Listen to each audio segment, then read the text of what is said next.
Gostaria de agradecer a presença de todos. Bem-vindos ao primeiro diálogo de eficiência energética do projeto EDOS. Eu gostaria de chamar para compor a mesa, por favor, o secretário nacional de habitação, o Dr. Celso Matsuda.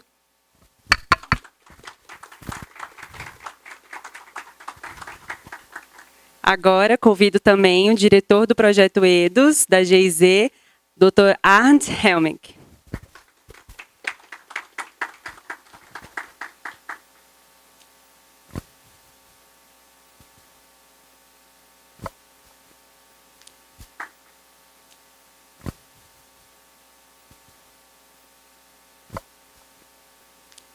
Então, boa tarde a todos. Estão cumprimentando o coordenador Arndt Helmich. Acertei? Sim. Então tá ótimo. É mais fácil do que Matsuda, né? Então tá bom. Eu queria deixar registrado aqui, em primeiro lugar, um agradecimento, né? Pela organização, por todo o planejamento, né? Dentro desse convênio que nós temos com a GIZ, a Secretaria. E dentro desse propósito, que é justamente da eficiência energética. E dentro de um contexto totalmente, digamos assim, bem focado, né? Que é para o desenvolvimento urbano sustentável. Esse convênio vem de encontro a uma determinação, até uma orientação até do nosso ministro, Gustavo Canuto, né? De que todas as ações daqui em diante, emanadas do Ministério, elas não deveriam ser mais, digamos assim, realizadas unicamente dentro de um direcionamento de uma secretaria finalística, mas integrada com as demais secretarias.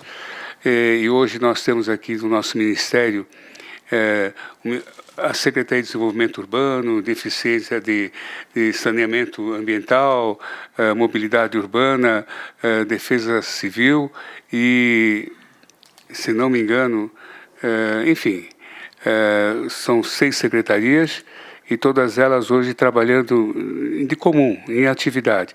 E esse assunto, efetivamente, eficiência energética para o desenvolvimento urbano sustentável, é um assunto, digamos assim, primordial, principalmente na nossa área de habitação.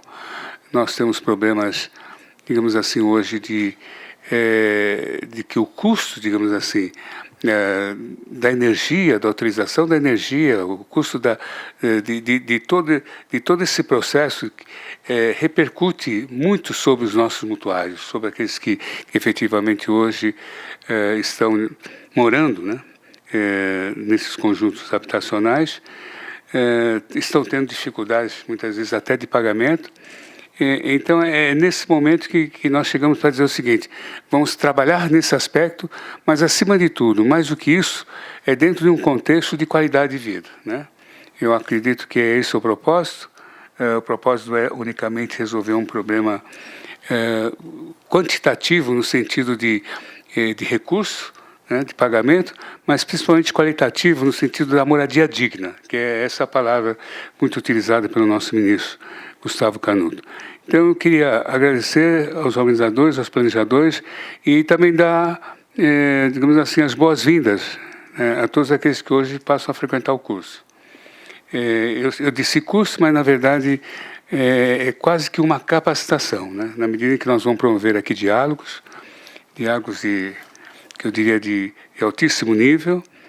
Isso vai permitir que todos possam ter aí as qualificações mínimas necessárias, digamos assim, para, dentro do âmbito do seu trabalho, no contexto do trabalho, desenvolverem projetos nessa área, né? Então, muito obrigado aí a todos. Eu só vim dar aqui uma palavra de boas-vindas e só isso.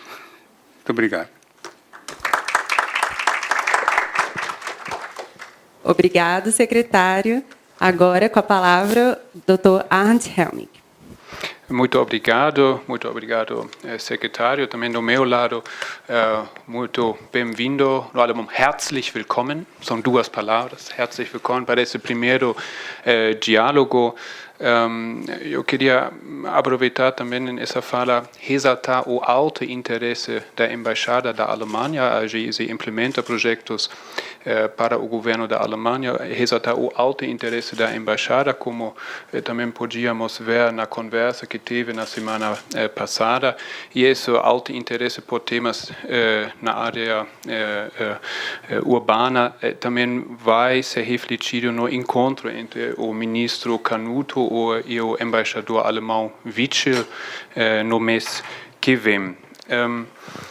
Bom, a GIZ implementa projetos de cooperação bilateral, esse projeto de cooperação bilateral, e esse projeto faz parte da parceria entre o Brasil e a Alemanha na área de urbanização, firmada em 2015, mas também de parceria estratégica entre o Brasil e a Alemanha, que a Alemanha tem essa parceria só com muito poucos países no mundo inteiro, e o Brasil é parte dessa aliança. Mais concretamente, aqui no Ministério de Desenvolvimento Regional, temos esse projeto de eficiência energética na habitação social, mas também temos projeto na área de saneamento e do desenvolvimento regional e urbano, quer dizer, com outras secretarias, e aí esse é o gancho que o senhor falou de fazer essa transversalidade dos projetos em todas as secretarias do Ministério. O projeto foca, tentando resumir isso em uma frase, de reduzir os custos mensais dos moradores e aí também contribuir para a mitigação de gases de efeito de estufa, ao mesmo tempo ativar o potencial do setor privado. E aí quero fazer um pouco de propaganda para um evento que nós do projeto estamos planejando com a Câmara Brasil-Alemanha em São Paulo nas próximas semanas, se aproximando ao setor privado. Tem mais pontos aqui, mas não quero mais estender essa abertura. Só queria agradecer muito a sua presença também, a Marina, Júlia e Salete pela preparação, e a equipe da GIZ, Philipp, Michael, Letícia e também Daniel. Muito obrigado e um bom diálogo. Obrigada. Passo a palavra, então. A gente vai dar início à segunda parte do diálogo e eu convido a falar o coordenador de capacitações do Projeto EDOS, o senhor Michael Lar. Em princípio, estou preenchendo uma lacuna agora, porque o palestrante, o ministrante, o professor Leonardo Bittencourt ainda está chegando, né? Mas vou aproveitar e fazer uma pequena introdução dos diálogos, e depois um pouco algumas experiências da Alemanha e da cooperação.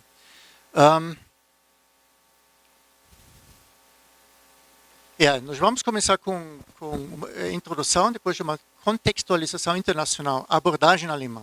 A Alemanha está trabalhando com isso há muito tempo.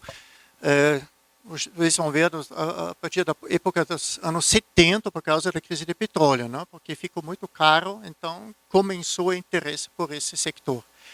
Eu vou mostrar um exemplo out of the box, um estudo de caso. Depois já entra o Leonardo, vai falar sobre sustentabilidade e eficiência energética nas edificações, o consumo de energia no Brasil, potencial de eficiência energética e energias renováveis em edificações no Brasil, mapa bioclimático do Brasil, climas e estratégias bioclimáticas, selos e etiquetas de eficiência energética no Brasil, estratégias para desenvolvimento, selo, conclusão e discussão. Então, é um assunto, uma abordagem bastante completa. É a questão da contextualização. Daqui a 2 meses, aproximadamente, vamos ter mais uma apresentação agora do professor Roberto Lambert, que é também um dos, né, digamos, das estrelas aqui da eficiência energética, arquitetura sustentável no Brasil. E assim vamos seguir, né? Então, os campos de ação do programa em si começa, eu não vou ler tudo, porque em princípio vocês depois de um ano aqui já deveriam conhecer isso tudo muito bem. Elaboração de critérios para utilizar diretrizes de tal maneira que elas induzam a melhoria da eficiência energética nos programas habitacionais de interesse social do governo federal. Campo 1, né? Importante. Campo 2, desenvolvimento de métodos, processos e instrumentos novos ou adaptados para o planejamento, a implementação e o monitoramento do programa. É o campo 2. E agora, no momento, estamos todos no campo 3. Estamos no fortalecimento da base de conhecimentos e disponibilização de informações. É isso que essa área agora. Informação, diálogo, né? Essa programação agora, até junho, né? São os primeiros 3 eventos. Nós temos o evento de hoje com o professor Leonardo Bittencourt, daqui a 2 meses com o professor Roberto Lamberts, do LAB, Universidade Federal de Santa Catarina. Já temos definido também, acertamos hoje com o professor Sérgio Tavares, da Universidade Federal do Paraná, de Curitiba. Isso vai ser análise do ciclo de vidas energéticas e edificações. Então, todos os aspectos que têm a ver com energia e construção civil, né? O que é um complexo bastante amplo, né? Começando com a contextualização, com análise energética integral de edificações e análise do ciclo de vida energético de edificações. Nos primeiros 3. Agora, nós nunca vamos conseguir construir com boa qualidade se a gente não também vê a questão dos custos, né? Por isso, vamos ter um evento também, provavelmente em agosto, cálculo dinâmico de custos na construção civil, e isso com apoio da própria Caixa, né? Eles têm o programa, o SINAP, nós temos um banco de dados para calcular os custos de projetos, e eles vão também aqui ministrar um evento. Vamos ter também operação manutenção de edifícios, aqui ainda estamos vendo, temos já candidatos também. E acho que o último evento também vai ser muito, muito interessante, gestão de inovação e melhoria contínua na construção civil, né? Isso agora é um ciclo de 6 diálogos, né? Como então foi a abordagem na Alemanha? Começamos com um gráfico. Isso é o progresso em eficiência energética na Alemanha entre 1970 e 2002, para começar. Nós começamos, isso é só a energia necessária para califação, por metro quadrado, por ano, né? E começamos aqui em cima, 440, é um consumo enorme, né? Que naquela época não era um grande problema, porque o barril de petróleo era baratinho, não custou muito. Então não era um grande assunto. Mas se vocês lembram bem, nos anos 70 houve a primeira crise de petróleo. E na Alemanha chegou um nível de desabastecimento que era proibido andar de carro nas autoestradas na Alemanha nos domingos, né? Pessoal, só que tem emergência, etc., mas o resto não podia mais andar de carro nas autoestradas na Alemanha.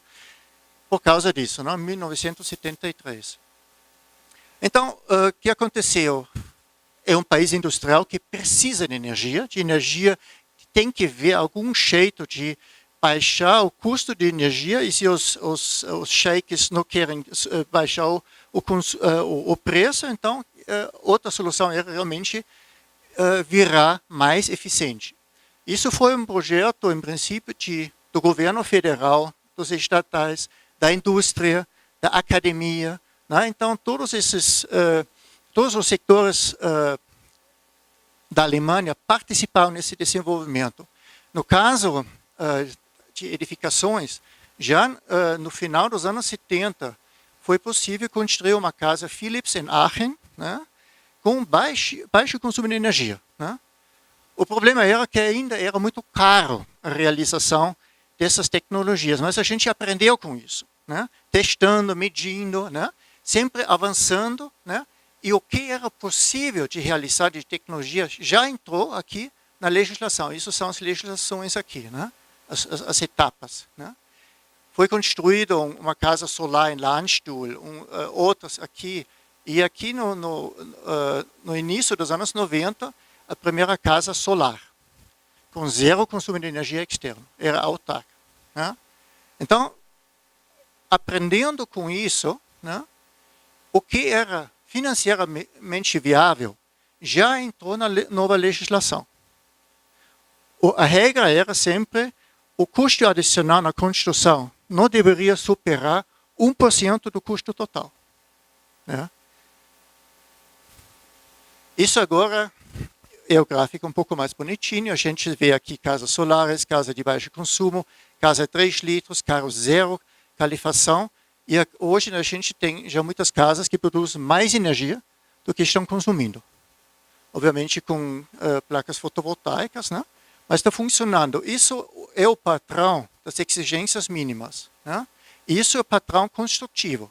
Então, geralmente, né, se é economicamente viável, o que vai ser realizado vai ser até melhor do que a exigência mínima.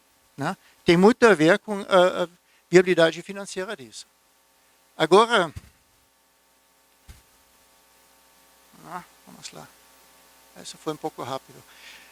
Ao mesmo tempo, houve um desenvolvimento muito grande nos programas de simulações. Né? Uma casa, um prédio, é muito complexo. Se você quer calcular o consumo, você tem que fazer simulações ou cálculos muito complexos. Com os avanços no IT, era possível, já nos anos 70, aqui nos Estados Unidos, desenvolver programas, muitas vezes junto com a NASA, etc., programas de simulação e programas como AutoCAD ou Allplan, que é um programa alemão que já era um Building Information Modeling, que já começou nos anos 80 com isso, né? Que a gente está falando hoje, grande coisa, já existe há muito tempo tudo isso. Né? Então, com tudo isso, a gente conseguiu avançar, né? Isso é o padrão hoje, está sendo usado, por exemplo, pela Mitsidi, que está fazendo estudos para o programa, para o projeto. Né?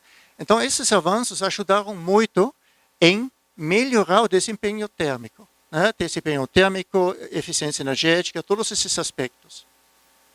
E aqui nós temos agora a Sul, que foram, isso já não é só mais eficiência energética, isso é o prédio sustentável.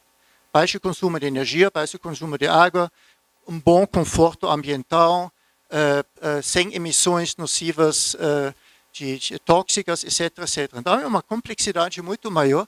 E os ingleses começaram com BREEAM em 1990. Hoje, mais famoso é o LEED, Leadership in Energy and Environmental Design, dos americanos. Isso foi em 1998. Né? Aqui isso é a versão alemã, que vamos ver depois um pouco mais em detalhe. Aqui o Programa Brasileiro de Etiquetagem, Edifica, e a Casa ao Sul da Caixa. Né? Estamos aqui agora. Tudo isso já avança e a União Europeia também, em conjunto, estão desenvolvendo soluções agora, sistemas de certificação de edifícios verdes, sempre para aumentar a sustentabilidade. Isso agora é a abordagem do Conselho Alemão de Construções Sustentáveis, né? Nós temos aqui no Brasil também um conselho de construções sustentáveis, então o mesmo só que na Alemanha.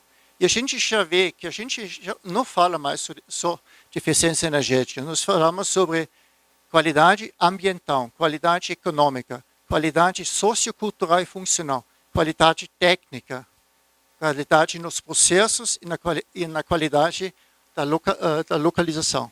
Então, é uma abordagem bem complexa. Né? A eficiência energética, obviamente, é uma parte importante disso, só que não é só isso. Isso é hoje um certo padrão, isso começou as primeiras certificações em 2009, isso é todo voluntário. E nós temos aqui hoje mais de 3 mil edifícios certificados, voluntariamente.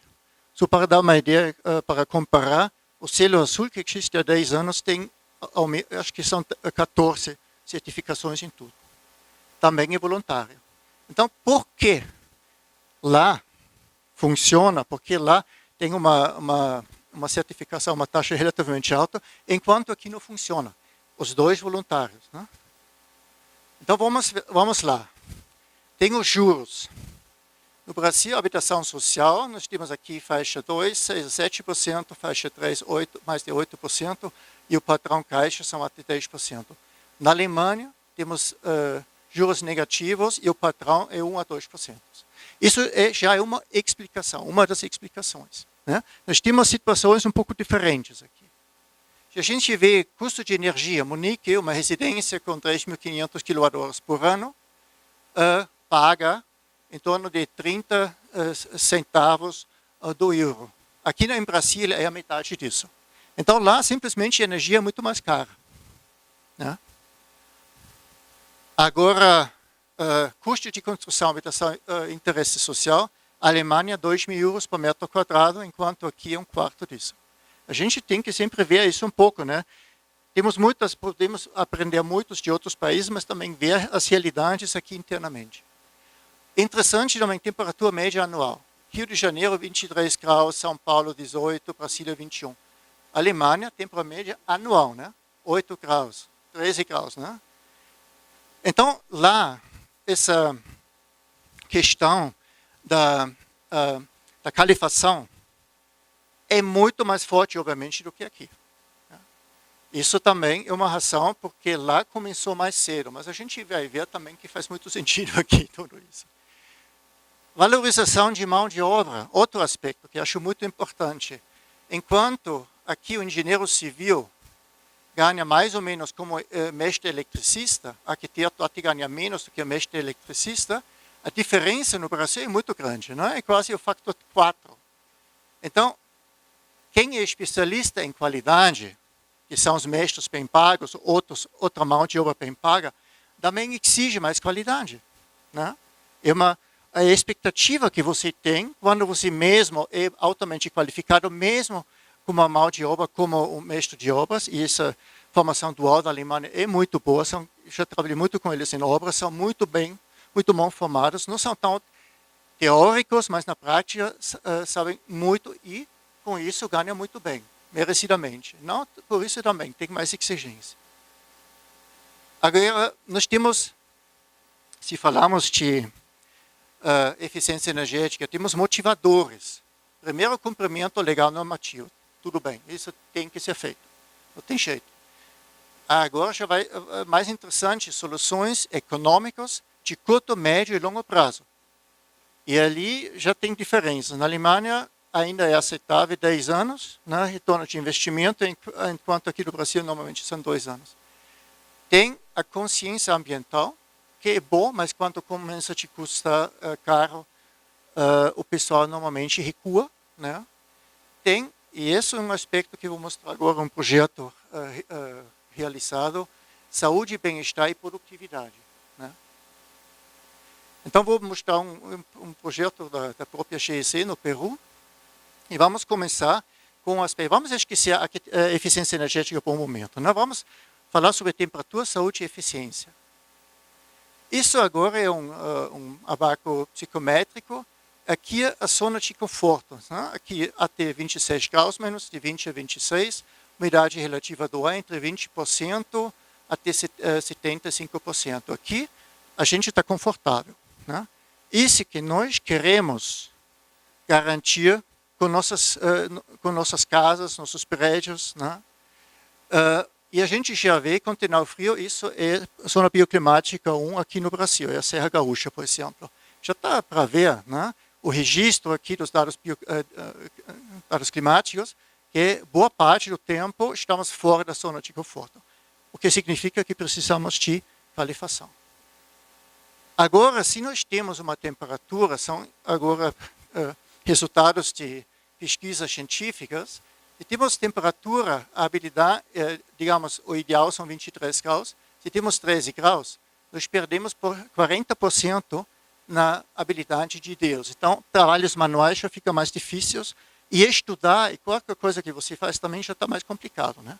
Por isso, sempre queremos garantir esse conforto ao mínimo. Aqui agora estamos no outro extremo, isso é a zona bioclimática 8. A maior zona bioclimática aqui no Brasil. Aqui, obviamente, não é o Brasil, é o Peru, né? Mas a selva amazônica é o mesmo. Né? Aqui, nossa zona bioclimática, zona de conforto, e aqui a realidade local do clima. Está muito longe do conforto. E quem conhece Manaus, ou Belém, ou Santarém, sabe, você sai do avião lá, você sente como entrando numa sauna. É muito forte o impacto. Né? Então, tem várias possibilidades de melhorar o conforto, o ar-condicionado tem outros também, que o colega Leonardo vai explicar depois. Mas isso é importante aqui. Se eu tenho uma temperatura de 33 graus, que é um certo padrão em locais como Manaus, eu perco em torno de 40% da minha capacidade intelectual. Quem já tentou de trabalhar num ambiente com 34 graus, ou 33, ou 30, digamos em cima de 26, né, sabe que fazer um trabalho intelectual é quase impossível. Né? Fica muito, muito difícil render. Se nós vimos os 40%, vocês conhecem o coeficiente de inteligência, né? 100 é o médio, promédio, 120 já é bastante inteligente, 80 já tem problemas cognitivos, geralmente. Então, se você tira dos 120, 40%, você chega a 80%. Isso é mais ou menos a tendência. Então, se a gente não consegue garantir o conforto mínimo, então, quem está nesse ambiente não vai ter a mesma eficiência. Isso também funciona com iluminação. Você aumenta a iluminação de 300 lux para 500 lux, você tem um aumento da produtividade industrial em 8%. Estamos falando agora nem sobre eficiência energética, estamos falando sobre saúde, conforto, produtividade. Isso foi um projeto realizado no Peru para o Ministério de Educação, né, para escolas públicas. E, para falar a verdade, eles no início não estavam muito interessados nesse assunto de eficiência energética em escolas. Falaram, não, tudo bem, né? Pode fazer alguma coisa, mas nós não vemos muita necessidade. Então a gente começou a discutir esses assuntos da produtividade, porque lá no PISA, o Peru está muito mal na foto. Né? Eles têm um rendimento escolar muito, muito baixo. A explicação disso, em grande parte, é, como a gente vai ver, as condições digamos, essa falta de conforto ambiental dentro das salas de aula. Aumentando em só 10% esses resultados péssimos, o Peru já poderia avançar em cima da média da América Latina. Então, isso já seria um grande avanço para eles. E ali que o vice-ministro de Educação começou a se interessar pelo assunto. Né? Então, eu vou agora mostrar dois casos. Uma da selva, Iquitos, é a zona bioclimática 8 aqui no Brasil, e a Serra Puno, zona bioclimática 1. Então, o conceito é o Smart Building, o conceito Passive House, construção sustentável, e tudo isso numa altura de 4.000 metros lá no Lago Titicaca, no Peru. Começamos com medições em 2012. Está um pouco lento. Nós temos essa situação, conforto é aqui, e você, já dá para ver, grande parte do tempo o clima está bem longe de ser confortável para o pessoal que mora lá. Aqui são as medições da temperatura dentro das escolas. É um exemplo agora, em maio, que não é o mês mais frio lá. E aqui a gente já vê, aqui são os 21 graus que deveria ter no mínimo, né, pela legislação, mas isso é realidade. A temperatura dentro da sala de aula, isso são as usuárias de aula, né, cai abaixo de 10 graus às vezes. Então, uma situação, como você vai aprender, né, e ter bons resultados acadêmicos, se você tem um conforto péssimo, né, não funciona. Né? Não é porque o aluno é burro, o professor é um péssimo professor. Não tem nada a ver. Nessas condições, como você vai aprender? É impossível. Né? E isso, nós analisamos esses dados que eles tiveram do PISA também, mais na profundidade. Era muito claro. Em Lima, onde o clima está mais ou menos ameno, os resultados foram bem melhores do que em essas zonas climáticas mais extremas. Então perguntamos, porque lá no Ministério em Lima é tranquilo, né? Eles falam, não, mas eles estão acostumados a isso. Não tem problema, eles estão acostumados a esse frio. Então fizemos uma pesquisa com questionários lá na Serra, com os professores. Durante todo o ano, apenas 26% falaram que era agradável. Né? Isso durante o inverno. Os agradáveis caíram para 5%. Então, 95% dos professores se queixaram sobre falta de conforto dentro das salas de aulas. Né? Fizemos medições também de nível de CO2. Se a gente respira muito CO2, a gente fica sonolento. Né? Quem está numa sala sem ar-condicionado ou sistema split, que não tem renovação do ar, vocês vão ver, cai a concentração. O pessoal fica mais cansado. Né? É uma realidade. E aqui já dá para ver que estamos em praticamente todos os dias bem em cima do mínimo, porque não tem renovação de ar adequado. Mais uma razão pelos problemas que eles têm no PISA e na educação em geral. Iluminação, o mínimo deveria ser 500 lux, isso foi a realidade lá nas salas de aulas. Também, como você vai aprender se você não enxerga bem? Então, isso foram as soluções a partir de simulações, etc. Não? Foram muitos cálculos, foi um projeto em como melhorar a situação. Conseguimos, o projeto, a duração era originalmente só 1 ano, mas conseguimos um financiamento adicional para fazer protótipos, né? Mostrar como fazer retrofits de salas de aulas com um bom clima, né? Para ver como sair desse buraco. Então, para o altiplano, né? Para a altitude, era um vidro duplo low-E, isolamento térmico, piso, paredes, tetos, fechamento dos corredores, portas novas, uma calefação solar, uma renovação do ar com sistema de recuperação do calor, iluminação eficiente, tanto luz natural como artificial, e uma proteção solar anti-vandalismo, junto sempre com monitoramento. Então, uma série de medidas que foram implementadas.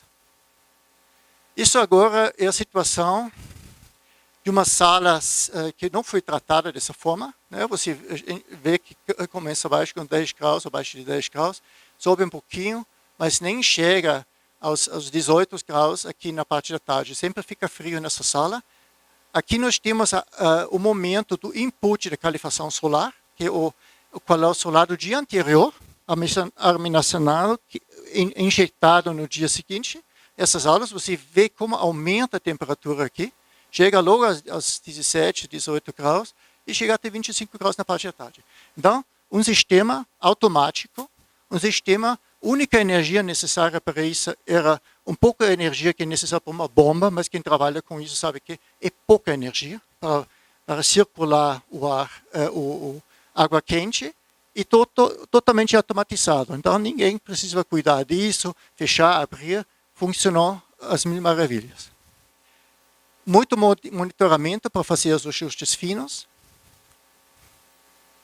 Isso foi o resultado. Aqui nós temos os trocadores do ar com recuperação do calor. São sistemas importados. E foi um pouco o problema. Né? Nós tivemos muito pouco tempo. A logística era muito complicada, né? Porque chegar lá em Puno, 4.000 metros de altura, é uma logística complicada e quase tudo que usávamos aqui tinha que ser importado do Chile, da Argentina, da China, da Alemanha, do México. Né? Então, juntamos tudo isso e realizamos isso. Isso é o tanque, né? Com o sistema a inteligência, digamos, do sistema aqui. Então, aqui nós temos todo o... Precisamos esse calorzinho só na parte da manhã. Né?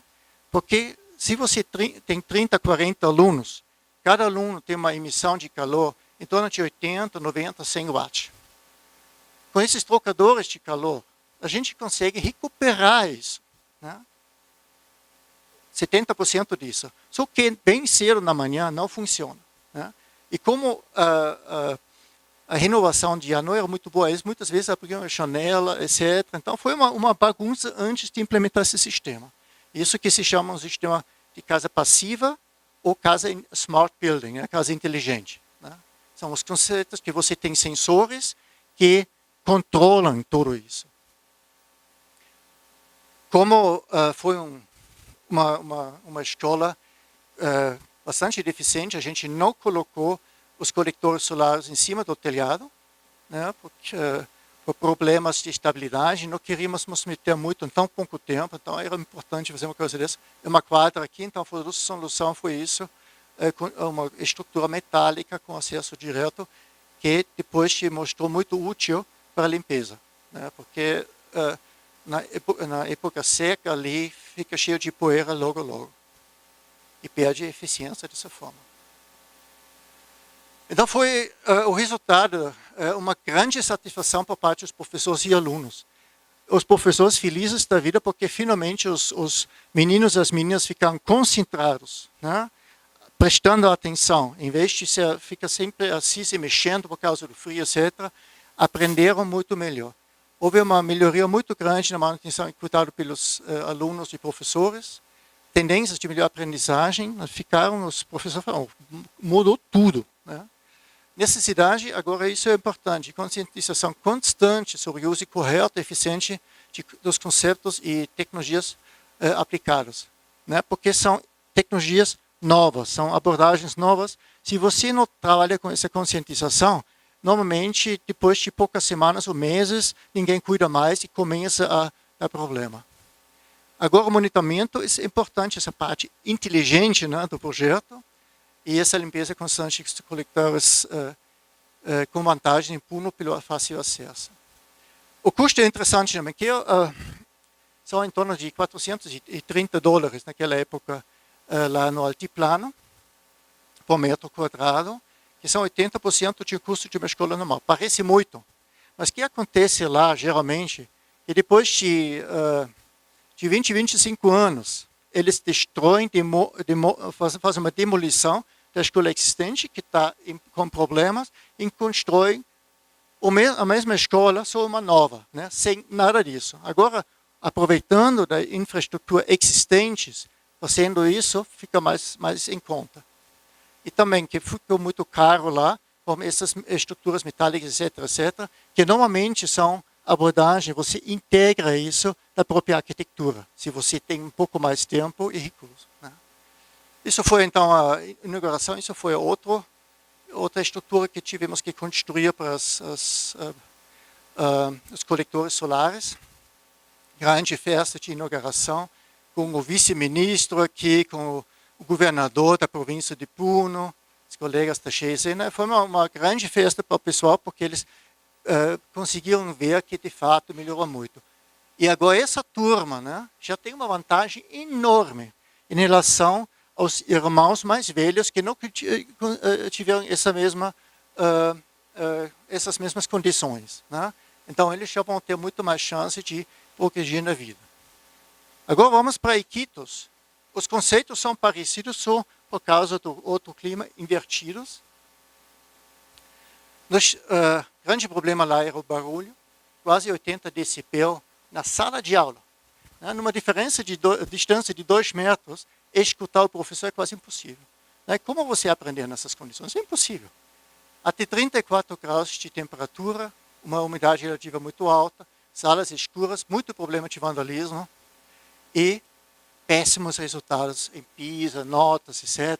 Foi um desastre, né? Eles falaram, puxa, nós não sabemos mais o que fazer, mas os alunos aqui parecem muito burros mesmo. Não são burros, né? A gente vai ver por quê. Eles lá, por causa do ruído, falaram que a razão principal, recuperação pedagógica, era necessária em quase na metade dos alunos, né?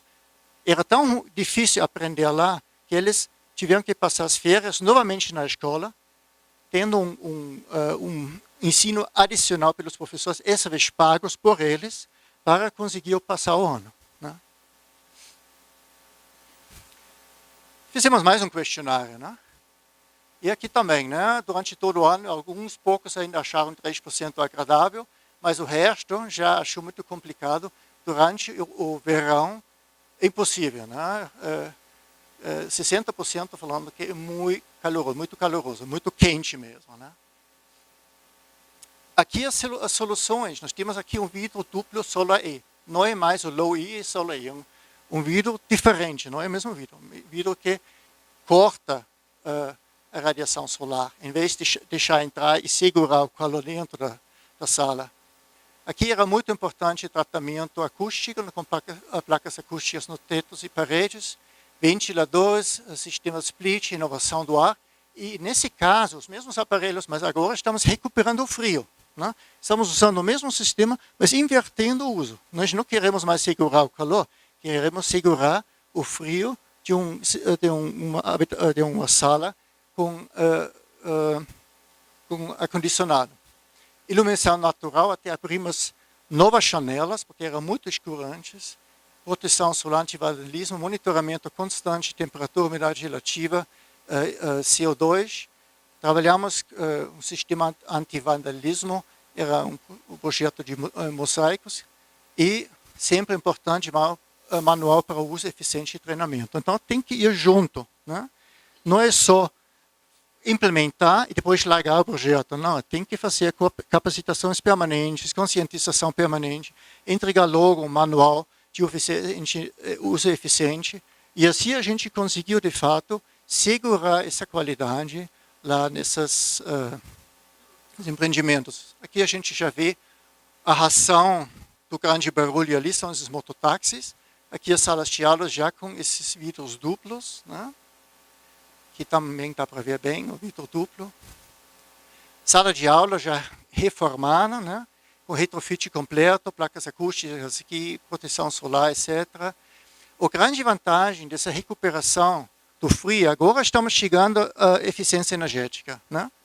Esquecemos da eficiência energética durante bastante tempo, mas estamos voltando agora para isso. Se nós temos um sistema split, produzimos frio, né? Só que não tem renovação do ar. Então, eles deveriam abrir janelas para renovação do ar, perdem o frio. Com o sistema controlado, né, você consegue manter o frio dentro da sala, né, e sem usar tanto ar-condicionado. Isso é a grande vantagem. Você tem uma recuperação do frio em torno de 70%. E assim, mesmo usando ar-condicionado, você de repente tem um sistema realmente eficiente. Aqui os aparelhos que vocês já conhecem da altura, né? Sistema de monitoramento. E aqui o grande problema lá era o vandalismo. Né? E aqui veio a inspiração do projeto Sem Muros do Dimenstein. Quem conhece o Gilberto Dimenstein, né? Da Folha de São Paulo, né? Então ele trabalhou com isso no espaço público. Nós transferimos isso para dentro das escolas, começando com os professores de arte, né? Foi o começo. E aqui a gente vê mais os professores trabalhando, né? Mas também aqui já as crianças, os alunos também. Né? E ficou bonito, né? Ficou lindo. Muito engajados, né? Muito orgulhosos. Aqui os últimos toques, aqui uma colega e essas 3 meninas aqui pintando o chão.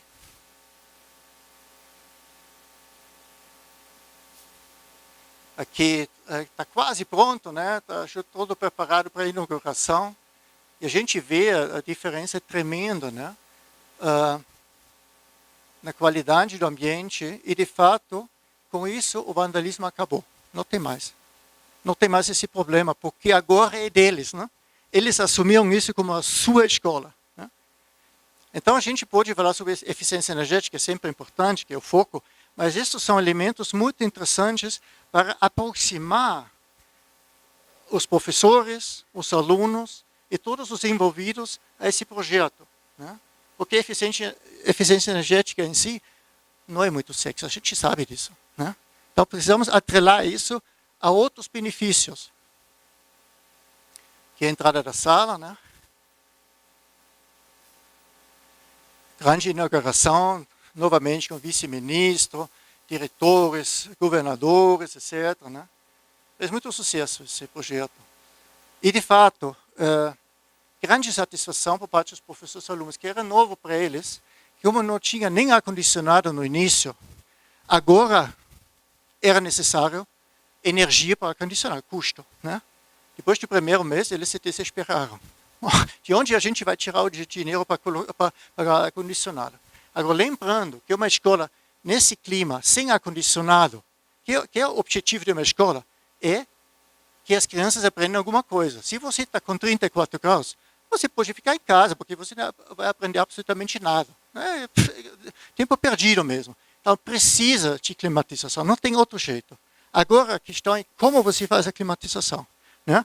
E, nesse caso, houve depois uma lista de espera de pais que queriam colocar os seus filhos nessas salas. E falaram, nós vamos pagar essa conta. Nós vamos dividir essa conta, não tem problema nenhum, mas pela primeira vez na vida, os nossos filhos chegam em casa com boas notas, com uma sensação muito positiva de ter aprendido alguma coisa. Né? Então, os professores falaram, não, essa correria dentro da sala acabou, tem muita concentração agora, mudou totalmente o quadro. Né? O vandalismo, de fato, acabou com esse mutirão. Tem essas tendências bem claras de melhor aprendizagem. E o resto a gente já viu no outro, né? Essa conscientização permanente pessoal, tem que cuidar disso, limpeza permanente dos sistemas de ar-condicionado, dos filtros, etc. Mas a gente fez isso, fizemos algumas capacitações e o que eu ouvi falar, que até hoje está funcionando bem. O custo é bem mais baixo, né? Então, em vez de demolir uma escola antiga, construir uma nova, a gente faz mais do que dois retrofits dessas escolas. Então, é uma abordagem bem mais interessante, não, financeiramente. Não é demolir o que já existe, né? Melhorar usando esse investimento e finalmente chegar ao objetivo dessa escola ou dessas escolas de realmente abrir o caminho para a juventude. Capacitações de forma contínuas com os colegas, são os arquitetos e engenheiros lá do próprio Ministério, em Lima. Fizemos isso durante um ano, cada semana 2 horas. Então, terminada essa fase, eles pediram uma prorrogação do projeto, fizemos um projeto retrofit de uma escola grande por completo e complementamos uma documentação para a adaptação do Código de Obras para escolas públicas. Então, isso foi, em princípio, encontramos os problemas, identificamos e elaboramos soluções, implementamos as soluções, fizemos monitoramento, fizemos as pesquisas sobre os resultados e isso virou depois parte do Código das Obras. Né? Em princípio, o que nós agora estamos voltando para o EDUS, a isso, né? Eficiência energética não é sexy, mas pode virar atrelado a outros benefícios. Né? Eu acho que isso é importante. Né? Olha, isso foi uma aterrissagem a ponto. Estou terminando agora. E já posso aqui apresentar o professor Leonardo. Uma grande satisfação.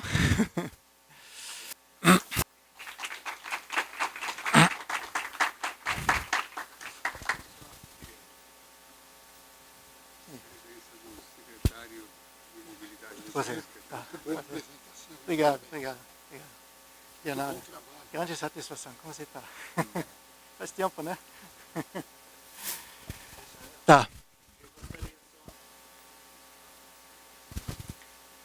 Muito boas perguntas, né? A primeira sobre a parte urbanística, né? O microclima, basicamente, né? E a segunda pergunta mais sobre os custos ou como isso fica, né?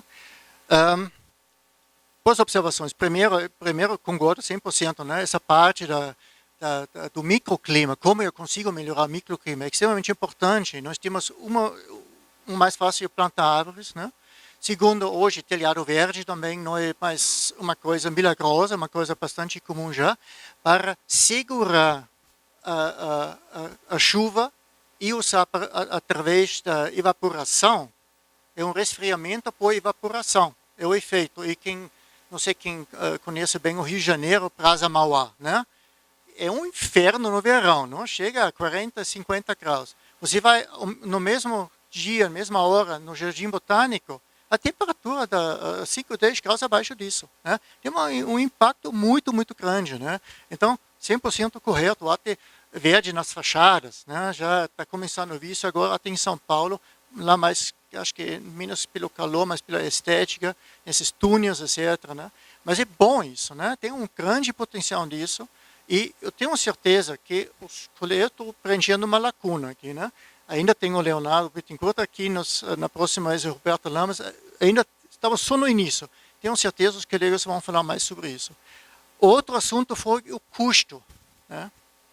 Agora, que é o valor de uma escola que não tem as condições mínimas para as crianças aprenderem o que deveriam aprender, né?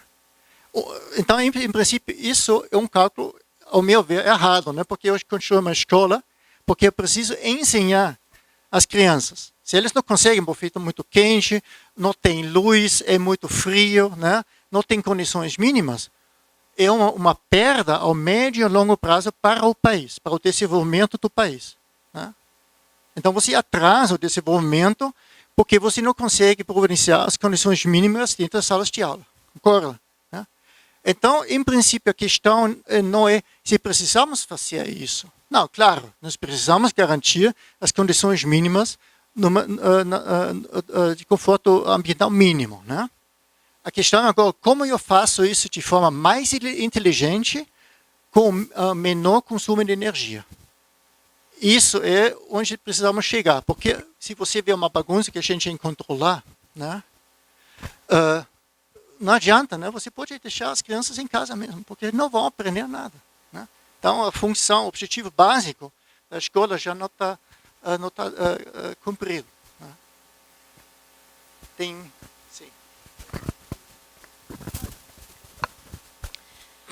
Os resultados são bastante contundentes, bastante interessantes, mas são experiências pilotos. Eles foram suficientes para convencer, né, os decisores em relação a colocar isso como de uma forma geral nas escolas do Peru, ou eles ainda continuam trabalhando com um ou outro caso de sucesso, né? Que essa é sempre uma preocupação que a gente tem, quando que a gente vai conseguir convencer a isso ser uma política mais generalizada, principalmente por afetar custos, né?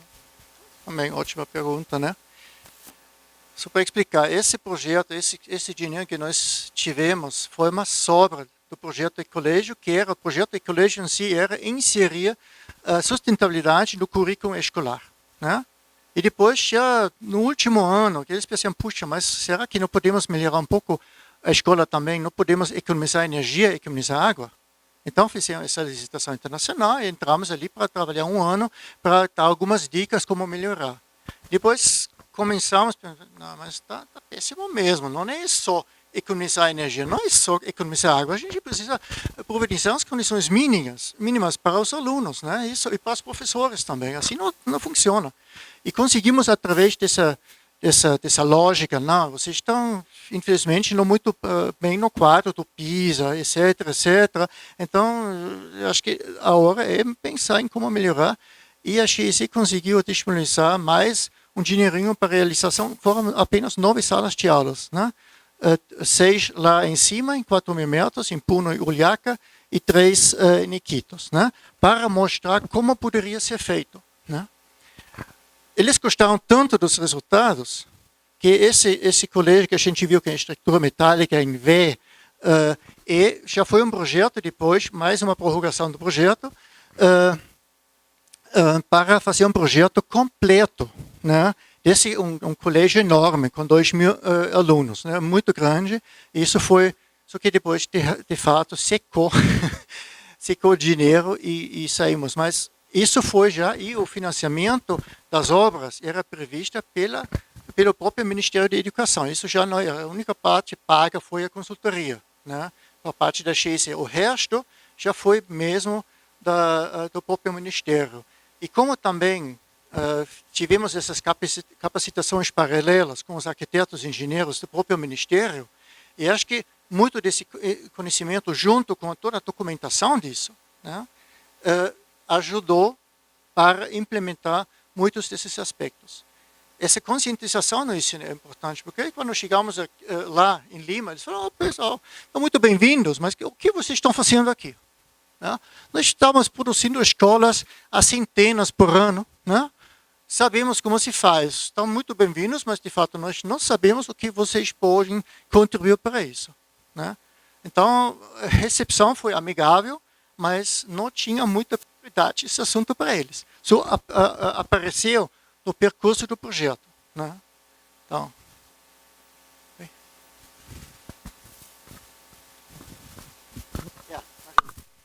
Eu queria saber por que em Quito vocês não fizeram nenhum projeto associado para a produção de energia para que esse custo fosse absorvido, enfim.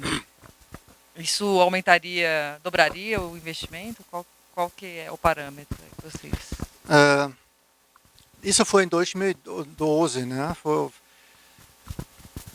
um projeto. Todo esse projeto, do início até inauguração, foram apenas 14 meses. Né? Foi 14, 15 meses. Foi muito pouco tempo. A logística era extremamente complicada, né? E essas placas fotovoltaicas não tinham no país, né? Já o resto tivemos que importar. Né? Com placas fotovoltaicas iria ser mais difícil. E naquela época, isso já faz agora 7 anos, né? O custo ainda era muito mais elevado do que hoje. Né? Falamos, puxa, se agora faz essa proposta, né? Primeiro, o ar-condicionado split é uma carga muito, muito alta. Né? Durante, né? Então, você já precisaria bastante. Né? Não é como a gente está usando uma placa fotovoltaica para uma bomba d'água. Isso é um consumo de energia e a potência instalada é bem pequenininha. Né? Então, uma ou outra placa já é suficiente. Agora, se você trabalha com um split, né, com uma carga instalada de 1 kW, alguma coisa assim, então você precisa de uma área já muito, muito grande. Então fica muito caro, ficou muito caro naquela época. Hoje o preço está 1/3 disso. Né, já caiu muito, hoje já poderia ser, de fato, uma solução interessante. Né?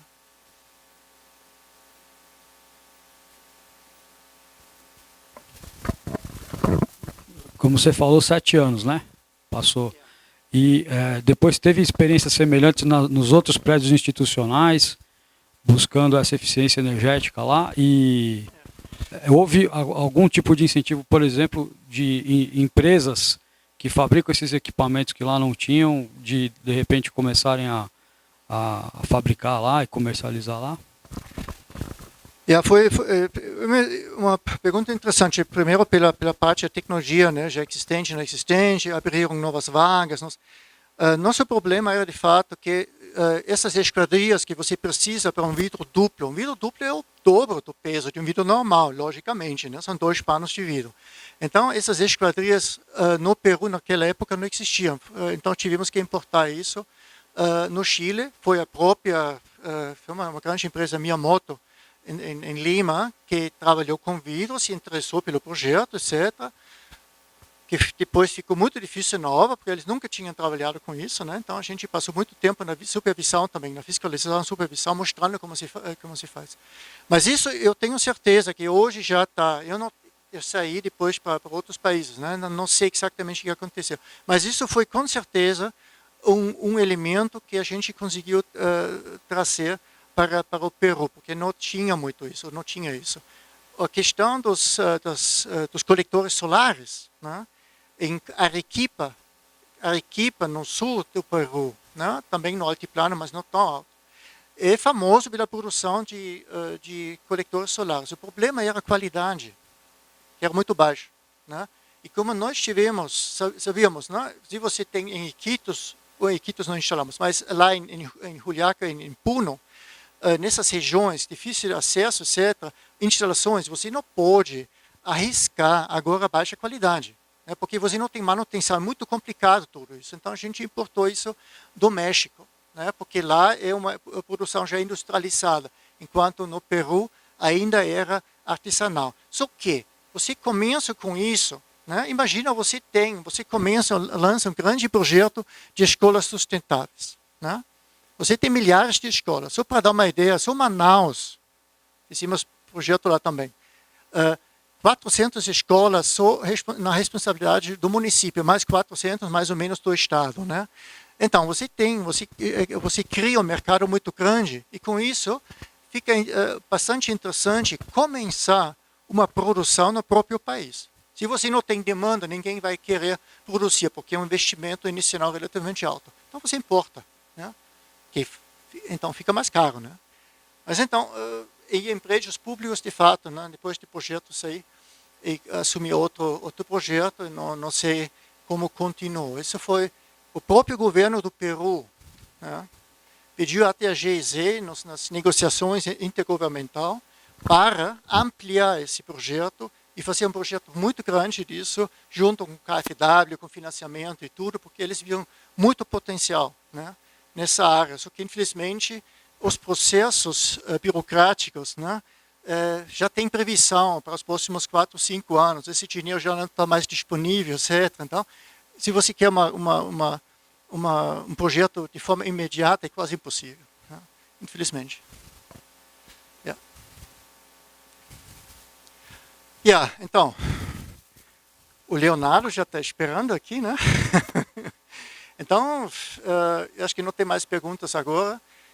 Estou aqui, né?